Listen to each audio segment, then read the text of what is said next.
Welcome to Parkour Perspectives. Oh my gosh, if you haven't decided this, I guess that's what it's called. That's what it's called, unless you can come up with a better I name. don't know why we have to have a name yet. Alright, well, whatever. Welcome to No Name. Two ladies talking about parkour, because you don't see that very often. Hashtag getwrecked. We're here to talk about parkour, and specifically addressing the question of why women are so bad at parkour. So, why are women so bad at parkour? Why are women so bad at parkour? This subject is tiresome for me for a few reasons. The first being, what do we mean when we're saying bad at parkour?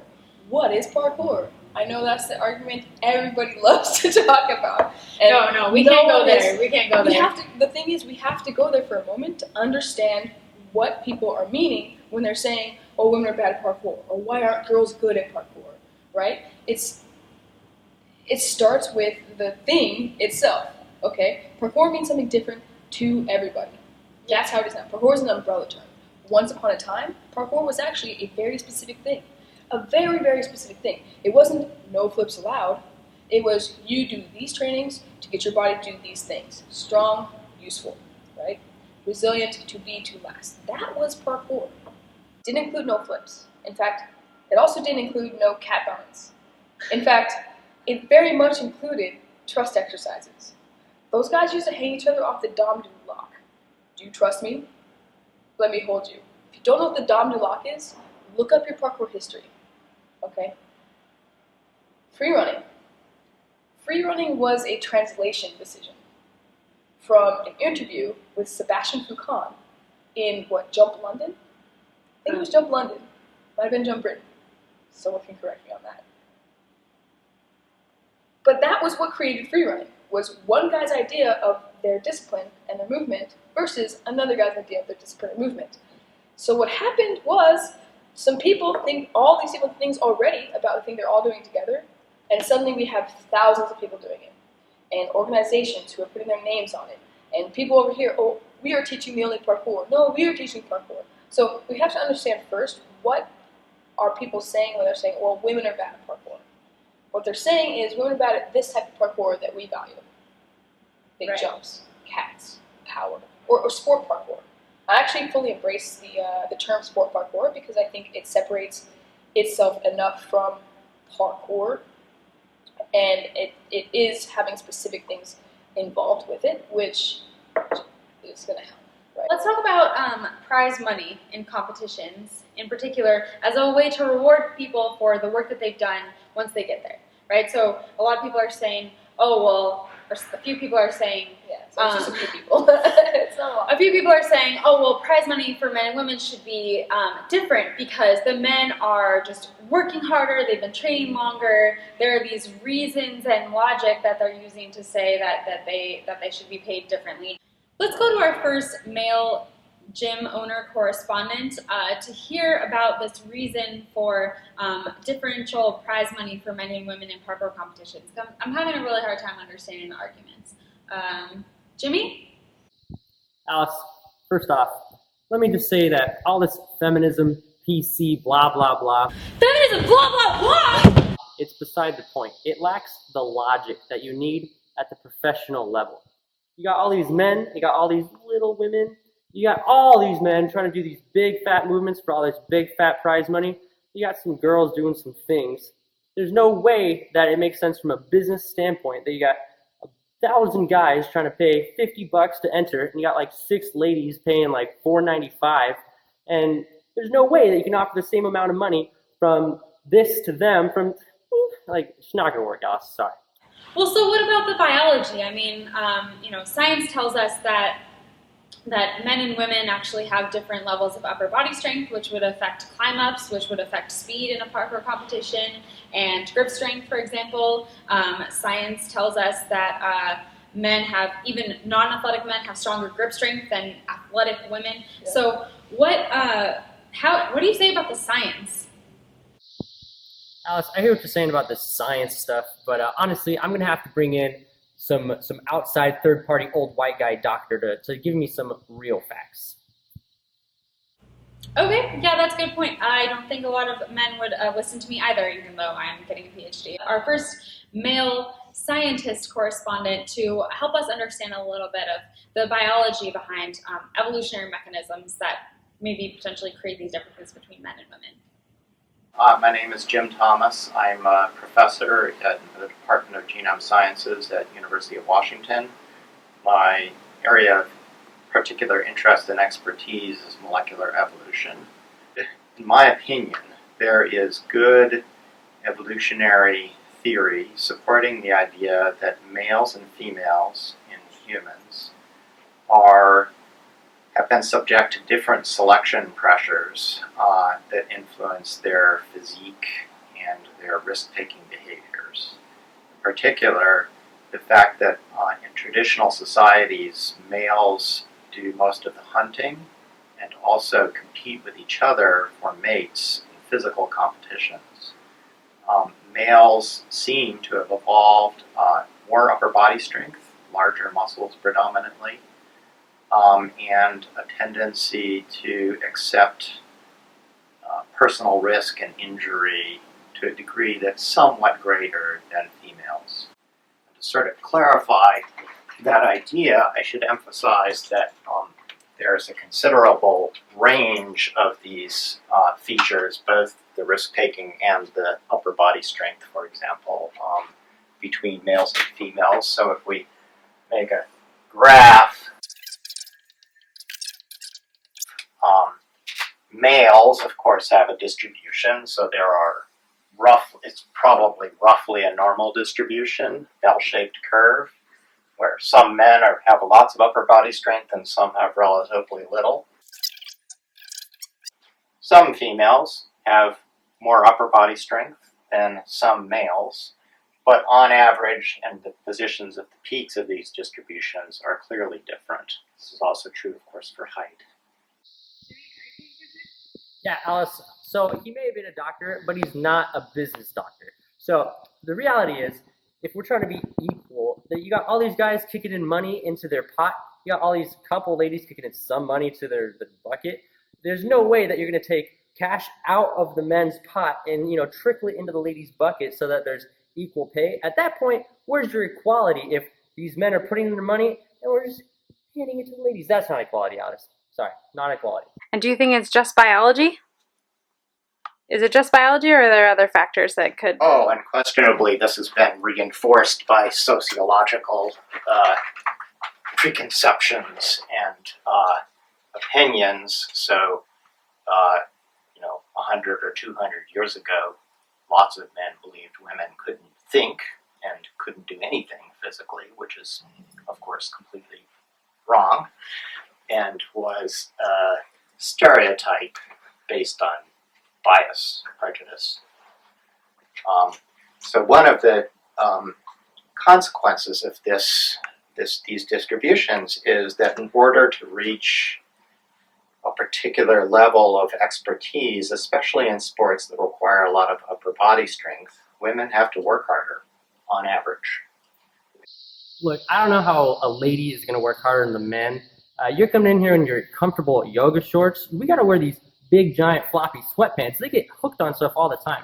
You know how much mental fortitude it takes to not have your floppy sweatpants get stuck on stuff?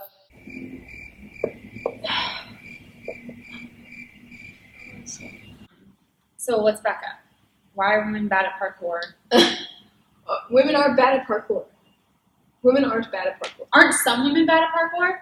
Some guys are bad at parkour. What are we talking about bad at parkour? Okay, so if we're talking about like novice practitioners, everybody's bad at parkour. There's a bunch of 14-year-old dudes just hugging themselves off walls right now. It's horrible. Like, I've seen it. Flopping around. You even see the elite movers collapsing at the knees and doing bad technique. And it's easy to pick out women because there's so few of us still. Like, they're just not expressing much power. Their technique is kind of poopy. And so people are saying, well, women have been set with low standards. I don't remember setting any standards.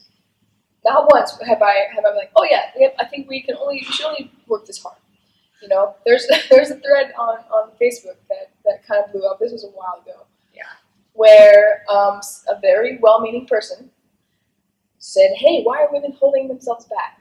You know, I'm seeing them do these low commitment, flowy rail things, and I know they can do better. Like, I know you can do more." Oh, you know me? Do you know that I gave birth recently, that I have a baby, that my pelvic floor is like jello? Do you know that I can do better, or do you actually know how hard it is for me to crawl around on this rail right now? Sorry, continue. Yeah, well, I mean, that's what I'm getting at. Is there's a strong lack of perspective for what it feels like to build upper body strength much slower, to work past a much heavier lower body carriage, to deal with bleeding out of one's genitals every single month. Like, and this, I'm not speaking for all women, for sure, because not even all women even have uteruses, but there is something to be said for how darn hard it is to learn that climb up. Like, oh, we celebrate when we make climb ups. That is because it is so hard. For some perspective, I think we should go to another male correspondent who was my first parkour coach, Travis Graves at American Parkour in Washington, D.C., to explain to us just how bad at parkour I was when I started. Travis? Alice, you were not very good at parkour when you first walked in. I'll be real honest. Look at the camera. Oh, I should look at the camera? Yeah. Most people do not start as experts, but you were very not an expert. I mean, everybody starts at different levels, and depends on how much, you did before parkour, what your kind of genetic capacity is, and, a whole host of other stuff. So, you individually had a lot of work to do on strength development, especially upper body. So what would you say to these people then, Travis, that say that, women just aren't working hard enough in parkour? I know that something as basic as a push-up was a pretty lofty goal for you to begin with, and put in a ton of work, and it was a long time before you got it, but that's something that you attained, and it was through just tons of dedication and hard work and just, training with a goal in mind and not giving up. Yeah. Well, I think that's the experience for most women. Most women getting into parkour, I mean, we have to look at the differences in the community, within the women's community, right? On the one hand, you have women like myself who picked it up naturally. I built strength relatively easily for a woman, for a female-bodied person. Well, biological. That's a tricky slope. I don't like being around that. I think the problem compounds when you have those few women like yourself or like other women who are in that tail end of the spectrum, who are incredibly strong and able to do those climb-ups really easily. Maybe they were athletic already, or, well, who at least it came more naturally, or have trained a lot before coming to parkour, whatever the discipline was, and then they come into it, and then those women don't understand how hard it is for women like me, yes, who I couldn't do a push-up. It took me 8 months of training parkour to be able to do a comp, and it took 5 different coaches, different cycles of getting discouraged and re-motivating myself, and discouraged again by insensitive coaches or insensitive guys who are like, just do it, like, blah. Like, yeah, okay, I would love to just do it, but you don't understand what it is to be in my body. So how dare you say that I'm holding myself back by doing rail balance and QM up the stairs backwards, when that's building strength in my body that I don't have physically to be able to do this move yet, that you are able to do just because of your God-given gifts. Sorry, is that too emotional? People aren't going to listen to that now because it started to raise the decibels. Pretty sure people probably just turned off the sound during that part. Okay, we better go to another male correspondent to talk to us about some things, because get them back on track. Male correspondent, get us back in. I'm here as a male correspondent so that other guys will listen to this. Well, now that that's done, you're calm now. Good, that's really good. The rest of us, people like me, who naturally already got into parkour, maybe have built strength a lot faster, maybe are already predisposed to being more athletic. We are the few who are now at what is elite for the women's community, which admittedly is not the same power level, we'll say, as the men's community, but you cannot say that that's not elite for us. And as much as I hate to say, well, oh, good for a girl, biologically, that's the truth. That's how it is. And understanding that is a good place to start, with understanding why it is so important right now to make sure that the women's divisions are on par as far as value as the men's. Money doesn't just grow on trees or come out of my fairways. You got to work for this, Alice. So if you wanna have an equal prize pool, you have to train just as hard as the boys, and you got to jump just as far as us. Okay, but if the reason that the women in an elite level of competition are not jumping as far as the men is because primarily of biology, and the women in fact are working just as hard, if not harder than the men to get where they are, don't you think they should be paid the same for their accomplishments? I'm going to go ahead and play the man card here. So you got all these boys, really like putting in the effort. Some of them are even homeless. Parkour is their only job, if that's even a job. So there's just no ethical way that you can take their money and give it to someone else. So as a man, I'm going to play the man card and defend ourselves, because men lives matter, and you can't just do that. So what's the bottom line? What's the solution moving forward? How do we come out of this conversation better and stronger as a community, and with a greater understanding of how to deal with women in parkour? Some people would say that the answer is just to focus on girls and get younger parkour practitioners excited about the sport when they're really young, so that they can get really good at parkour, they can train for a really long time, and then all of a sudden they'll be as good as the male athletes, the elite male athletes. This argument has been actually touted in the women in science arena, which I used to work in, and it doesn't work, okay? If you're not supporting the women who are already at the top of their field, and you're telling them you're less than, you don't deserve as much prize money, you are not working as hard, then what happens when those little girls come up through the pipeline and they see they don't have any role models because they've all left the field, or because they're in hiding, or because they don't go to competitions because it's not worth it, because they're not getting the same prize money?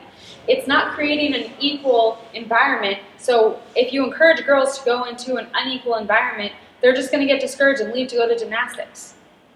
It's all about gym economics, Alice. If you just start giving out money willy-nilly to anyone that wins a competition, all of a sudden you're going to have, equal amounts of boys and girls all over the place, and everybody's going to...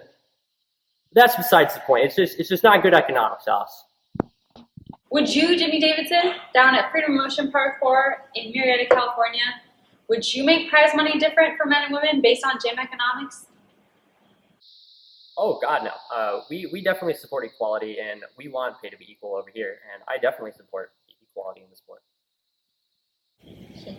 If you say that you support women in parkour, but you still think that they're just not there yet enough to get that equal prize money, then your priorities are seriously whack.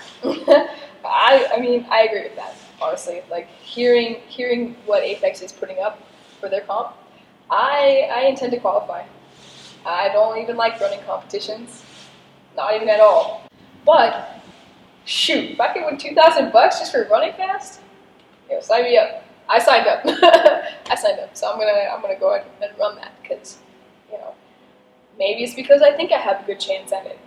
Maybe it's because I appreciate the effort and the gesture to not just be a logical robot, and understand that as much as parkour is a business for some of us and a sport for some of us, it's also a lifestyle for a lot of us. So, Like me. And me. See you next time. No. Or not. Salut le RMI, bientôt 25 berges, j'étais, et oui j'allume un cierge à la mémoire du SMIC, car j'ai décidé de laisser pisser le taf pour ce qui me plaît, c'est pas le FMI, c'est ici le savoir est une arme mal aiguisée, si t'en sais trop prends garde, on pourrait te suriner qui sait travailler trop je m'en garde, j'ai remis de l'ordre dans mon statut social, TT à 24 ans et demi, je demande pas grand chose, je demande juste mes 2800, leur job débile je vis sans, car c'est épuisant, puissant, vouloir offenser, je m'appelle Naïm, laisser le travail aux Français, ça paye pas de mine mais fallait y penser quand c'est chiant.